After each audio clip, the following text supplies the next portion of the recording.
Every time a tragedy happens, the same pattern repeats.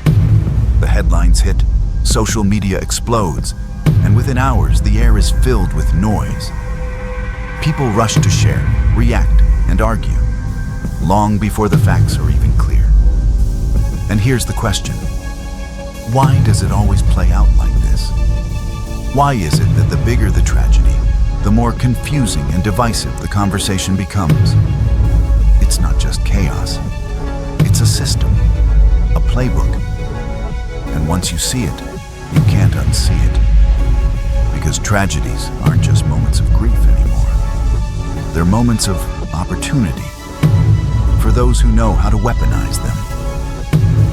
And while regular people get caught up in outrage and finger-pointing, powerful players are cashing in. Here's the first rule of the playbook. In times of crisis, speed beats truth. When something terrible happens, we want answers now. Waiting feels unbearable. That's why false information spreads faster than verified facts. Because it's simple, emotional, and instantly shareable. Think about the last time you saw breaking news. How many posts did you see within the first few hours? Some said one thing, others said the exact opposite, and people were reposting without even thinking. Take this recent tragedy in the United States. Within hours, dozens of unverified claims were flying around. Some said the attacker was motivated by one ideology, others claimed the complete opposite. Photos of random people were misidentified as suspects. Screenshots and quotes were ripped out of context. But here's what most people miss. Misinformation isn't just an accident. Division is the point. When we're angry, emotional, and split into camps, we stop thinking critically. We stop asking deeper questions. We focus on proving the other side wrong, instead of asking why we're being pushed into these battles in the first place. It's classic divide and conquer. When you pit people against each other, they become easier to control. Every post, every angry debate, every retweet fuels the fire. And the longer the fire burns, the more invested we all become in winning against the other side, even if nobody actually wins. This is why tragedies feel like they rip the country apart. It's not just grief. It's engineered outrage. After every tragedy, misinformation spreads faster than verified facts. But this isn't random, it's strategic. Psychologists explain that in times of shock, our brains crave certainty, even if the information isn't accurate. That's why false narratives spread so easily. They give simple answers to complex events.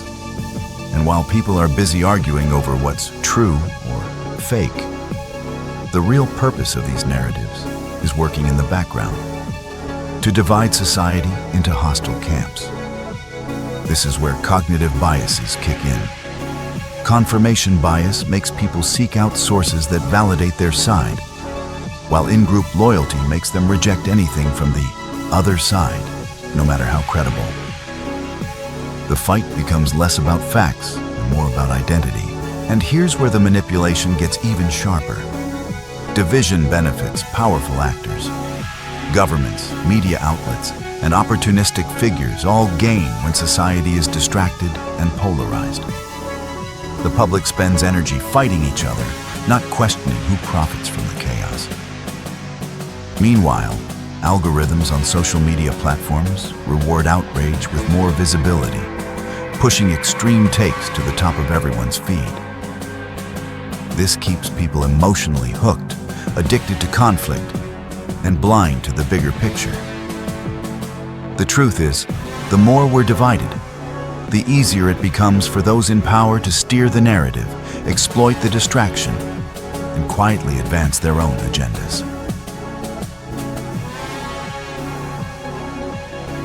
So here's the million-dollar question. Who benefits when we're busy fighting each other? Politicians do. They redirect public anger away from themselves. Instead of holding leaders accountable, people argue with strangers online. Media companies do. Outrage fuels clicks, clicks fuel ads, and ads fuel revenue. Conflict is profitable. Influencers do. Each hot take grows their following. Each viral reaction video turns someone else's pain into their spotlight. And don't forget the tech companies. Their algorithms are designed to reward outrage. The more heated the debate, the longer you scroll. The longer you scroll, the more ads they sell. In other words, outrage isn't just a side effect. It's the business model. And here's the harsh truth. While we're distracted, fighting, and draining ourselves online, the people in power are consolidating more influence, more money, and more control. Look at what's happening right now with the recent death of a well-known right-wing political activist and media personality.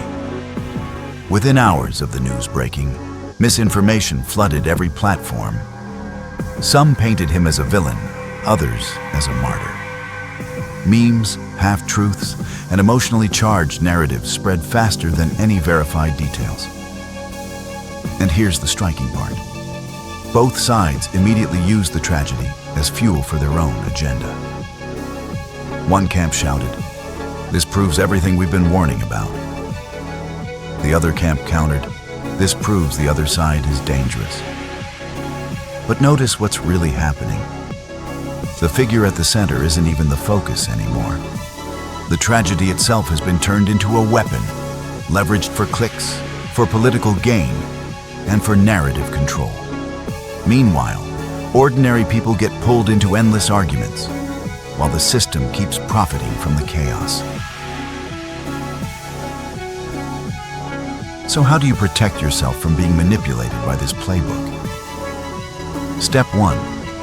Pause before you share.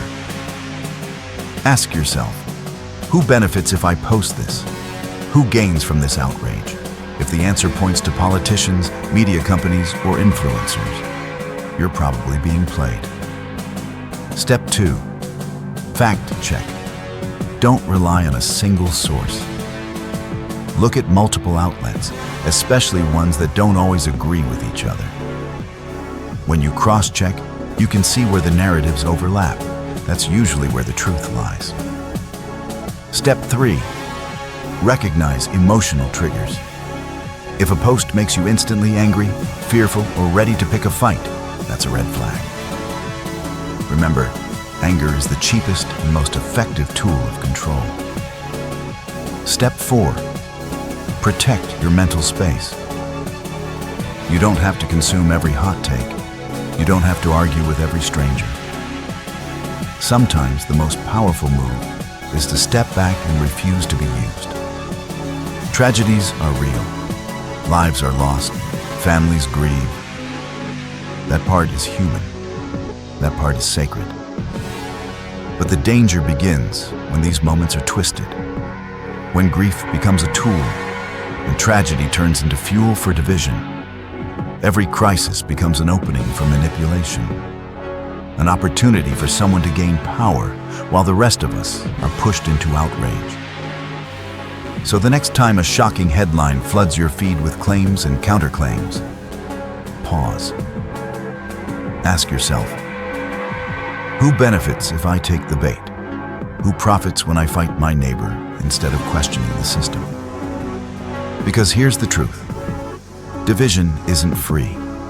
Someone is always cashing in on it. Someone is always building influence, money, or power, while ordinary people are left drained, angry, and distracted. That's the real game being played. And it only works if you keep playing along.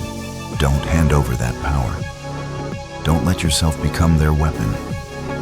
Instead, sharpen your awareness. Protect your attention. Guard your mind as carefully as you would guard your freedom.